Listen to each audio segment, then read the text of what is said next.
Good afternoon, Year 8. This week we're going to look at something called the Data Protection Act. Not much more to say than that really about the name of it.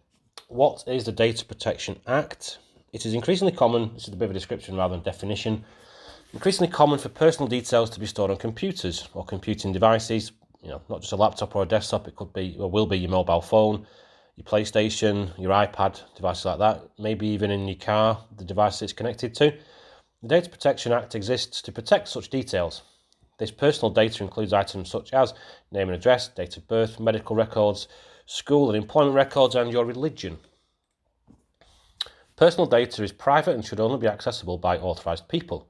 Also, digital files stored on computers can be easy to access, copy and share.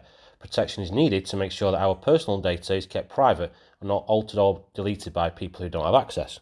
The Data Protection Act exists to ensure our data is properly looked after. In addition, everyone has a right to see what data is held about them by an organisation such as Google or Apple and to have that data corrected or deleted if incorrect. So that's a brief definition or explanation of what Data Protection Act is. I'm going to ask you guys this week to do your own research on the Data Protection Act. There's a link on Show My Homework to a YouTube video from Craig and Dave that's a bit monotonous and dull and boring, but it's actually got good information in it. There's an article on BBC Bitesize, as always, just there on page 4. The other ones don't really relate to it. And then there's 2 links to Wikipedia.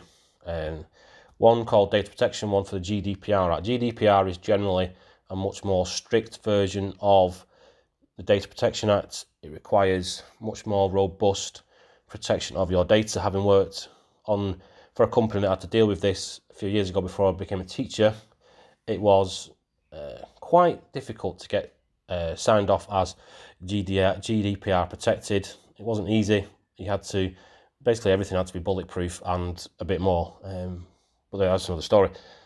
So your activity, please, is to make a poster in any way you see fit, or a presentation or a Word document, I don't really care, pen and paper, on your findings. So make some notes as you watch the video, listen to me, the BBC article, and look on the Wikipedia pages. Feel free to do your own research on other websites, maybe the Guardian newspaper, I don't know, whatever you feel is trustworthy, and then make a poster for it, please.